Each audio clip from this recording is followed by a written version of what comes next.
या ट्रिपची मंगलमय सुरुवात झाली ती गणपतीपुळ्याच्या बाप्पाच्या दर्शनाने. दर्शन घेऊन आम्ही थेट गाठलं प्राचीन कोकण म्युझियम. इथे 500 वर्षापूर्वीची आपली अस्सल कोकण संस्कृती जिवंत केलेली पाहून अक्षरशः थक्क व्हायला झालं. हे सगळं फिरून झाल्यावर आम्ही आलो आमच्या लगीन घरात. दुपारी मस्तपैकी जेवण केलं आणि रूमवर जाऊन छोटीशी विश्रांती घेतली. संध्याकाळी रूमवरून फक्त 500 मीटरवर असलेल्या सुंदर मालगुंड बीचवर आम्ही गेलो. तिथे लाटांचा आवाज आणि सागर सोबत स्पेंड केलेला मस्त वेळ आणि सोबत कडक चहा, एकदम भारी फिलिंग. परत येऊन फ्रेश होऊन आम्ही निघालो हळदीला आणि तिथे एक भारी सरप्राईज मिळालं. मला भेटले आपले लाडके सबस्क्रायबर. त्यांच्यासोबत खूप सारे फोटोज क्लिक केले. मग नवरदेवाला हळद लावली आणि सुरू झाला खरा धिंगाणा. आम्ही असा एकदम दणकावून डान्स केलाय ना, विचारूच नका.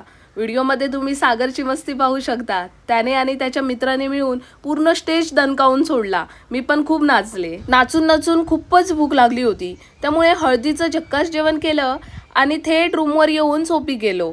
तर असा होता आमचा हा भन्नाट दिवस. व्हिडिओ आवडला तर नक्की लाईक करा आणि चॅनलला सबस्क्राईब करायला विसरू नका. Bye bye.